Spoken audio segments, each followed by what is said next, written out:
Olá! Bom, tô aqui para falar para vocês mais um assunto que vira polêmica.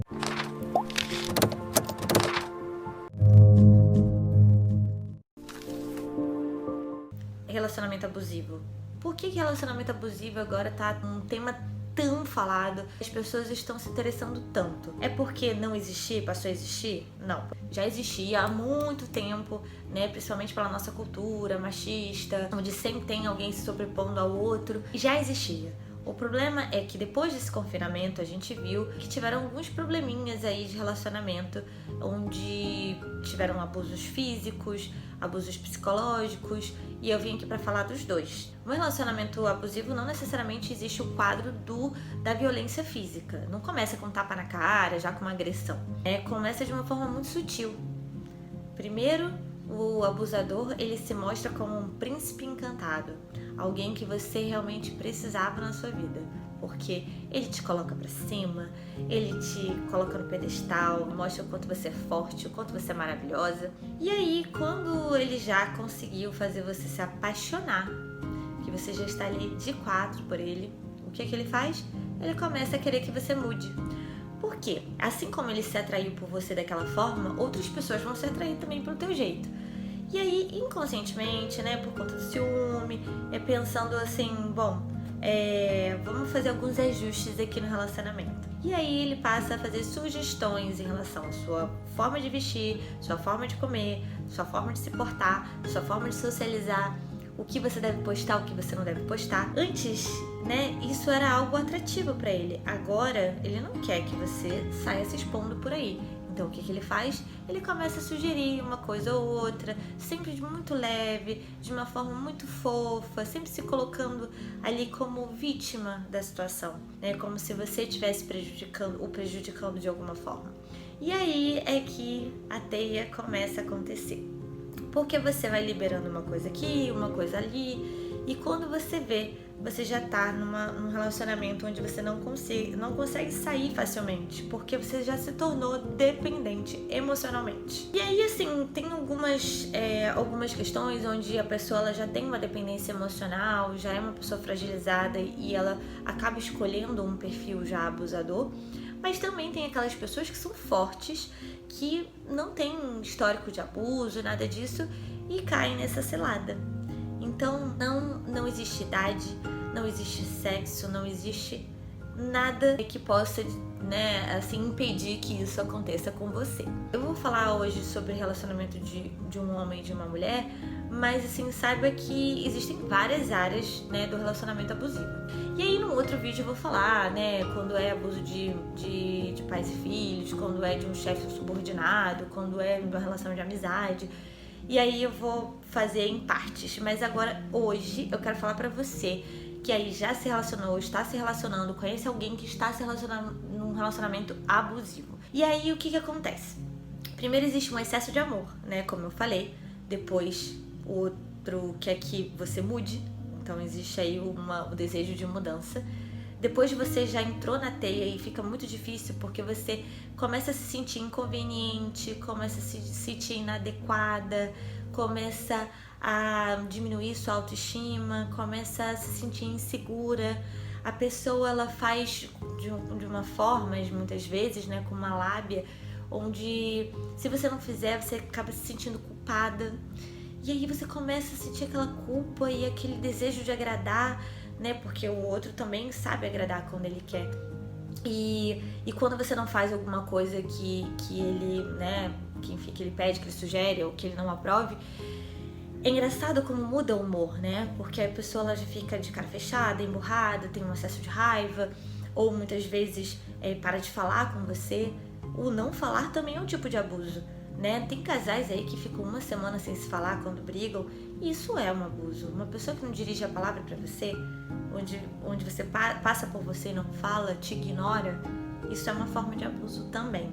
Dentro de um relacionamento, né, tem um casal, tem um abusador que, por exemplo, controla a quantidade de relação sexual que vocês vão ter. Se você quer, ele não vai te dar esse mole, não, de repente não vai querer, vai te deixar ali com a sua necessidade. E às vezes, quando ele quer, é quando vai acontecer. Então ele controla isso, né? Então eu já ouvi muitos clientes falando sobre isso, né? Sobre essa questão sexual, essa questão de não falar também, e isso é sim um abuso, né? Então nunca é um consenso, mas sempre quando o abusador quer. E temos também super proteção mascarada. Por que é mascarada? Né? Porque assim, a pessoa abusada, ele fica se sentindo culpado, acha que o outro tá querendo realmente, né, super proteger, tá com um excesso de amor, né, sente ciúme, tadinho, vou deixar ele mais seguro, então eu vou ceder mais uma vez aos caprichos dele. E aí, só que quando você percebe que você não tá feliz, que você já não tá sendo mais você na relação, é quando as coisas começam a desandar ainda mais. Porque se a pessoa se toca de que ela não tá sendo ela e ela resolve mudar um pouco o script, pode ser que o abusador, ele teste mais, né, a força que ele tem, o domínio que ele tem sobre o abusado. Então, tem casos que sim, podem se deparar com uma violência física, tem casos que não tem violência física, mas aí o abusador passa a realmente destruir a autoestima do outro, né, falando que a pessoa é burra, que ela não é capaz de fazer as coisas, que ela ou não sabe comer, ou não sabe falar, ou fala muito alto, ou não sabe se vestir, ou de repente começa a fazer com que a pessoa realmente duvide da própria capacidade. E ela acreditando nisso, ela acha que ela não vai conseguir mais ninguém nessa vida. E por isso acaba criando essa dependência emocional, né? Acha que só aquela pessoa vai ter olhos para ela, mesmo que essa pessoa critique, ela não consegue mais se ver sozinha, porque sozinha ela não vai conseguir conquistar ninguém, né? Uma pessoa que é feia, que não sabe se portar, ou que é burra, como é que ela vai conseguir ter um outro alguém, né? Muito complexo isso. Mas como é que a gente trabalha isso dentro de uma terapia? É trabalhando a autoestima da pessoa. Essa é a segurança, o padrão de escolha, para saber se isso é um padrão de escolha ou se isso foi por conta de uma fragilidade ou simplesmente pelo movimento mesmo do abusador. Tudo isso tem que ser visto e tem que ser tratado. Muita gente não consegue sair sozinha dessa relação, ela precisa de ajuda, precisa às vezes de uma ajuda não só com acompanhamento psicológico, mas psiquiátrico também, porque às vezes a pessoa ela desenvolve uma depressão, uma ansiedade, né, entre outros transtornos, né, psicológicos, e então isso tem que ser levado a sério, mais do que nunca, mas não é. Então, uma pessoa que está dentro do relacionamento abusivo, ela adoece, ela se torna uma dependente e ela tem abstinência, inclusive, quando ela não tá com a pessoa. Então a pessoa ela passa o abusador ele passa a ameaçar, passa a barganhar, a fazer chantagem emocional, né? Muitas vezes passa a atrair, a ser infiel e a deixar vestígios, e quando a pessoa, quando o abusado vem tomar satisfação, tirar satisfação de alguma coisa, é chamado de maluco. Então, assim, muita coisa ruim acontece.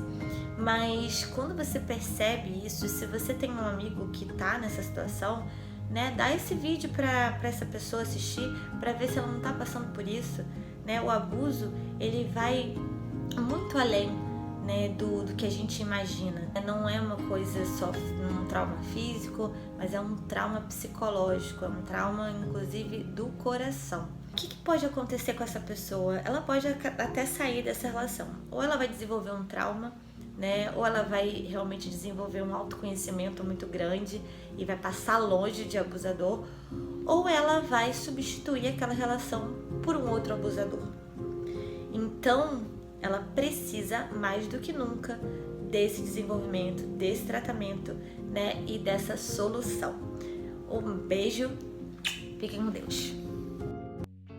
Antes de acabar, eu quero que vocês dêem uma curtidinha aí, dá um like, se inscreve no canal, né, ativa o sininho para que você receba sempre os vídeos, que eu vou estar sempre falando de assuntos assim, de temas muito pertinentes, para que o maior número de pessoas possa realmente tomar conhecimento, já que tem muita gente que não conhece o trabalho terapêutico, né, e ainda tem aquela ilusão de que é coisa para maluco.